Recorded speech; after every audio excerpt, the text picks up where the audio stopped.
Hello and welcome to the first episode in this Planespotting guide where I will teach you how to identify various types of aircraft. Today we will talk about how you can identify a Boeing 707. The 707 is a very old airplane which had its first flight in 1957. It has quite a few variants, however in this video we'll only talk about identifying the general family of the 707 and not each specific variant. For starters, the 707 is no longer functioning as a commercial passenger airplane, so if you're lucky enough to spot it, it will probably be operated by the military or government. Similar looking aircraft to the 707 include the Douglas DC-8 and the Convair 880, and we'll talk about their differences a little later into the video. Now let's have a look at the general characteristics of the 707. Most notably, the 707 has 4 engines, making it more and more unique as time passes since twin-engine aircraft are becoming much more common. If we take a look at the front of the airplane, we can also notice some features which can help us distinguish it from other airplanes. Firstly, it has a pointy nose, just like the 727 and the 737. Its cockpit windows are also the same as the 727s and 737s, which make it a bit tricky to tell apart if you can only see the front. Two things that can help you tell it apart from the 737 are the fact that the 707 pretty much always has these eyebrow windows,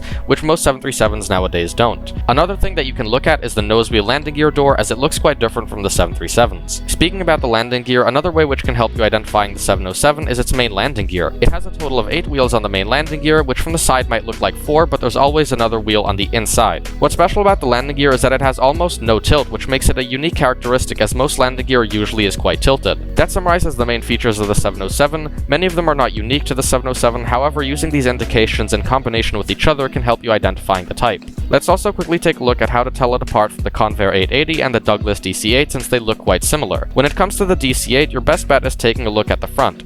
The shape of the nose is quite different, as well as the cockpit windows. The eyebrow windows are also different since the DC-8 only has 2, while the 707 has a total of 4. Another thing which the DC-8 has different is these inlets on the nose. The Convair 880 is also quite similar to the 707, but slightly easier to tell apart in my opinion. Your best bet is also taking a look at the nose, as it's much longer and pointier on the Convair. The cockpit windows are also quite different, as the last window on the Convair is the shape of a right angle triangle, unlike the 707s. And a simple way to identify almost any Boeing airliner is this V-shape, which is created on the last 2 cockpit windows. Hopefully you found this video helpful. If you're feeling confident with what you've learned, check out the link in the description, which will take you to a quiz which we made to test your skills when it comes to identifying the Boeing 707. Thank you for watching, and if you enjoyed, feel free to leave a like and subscribe, and if you'd like to learn about how to identify a Boeing 727, click the video on screen.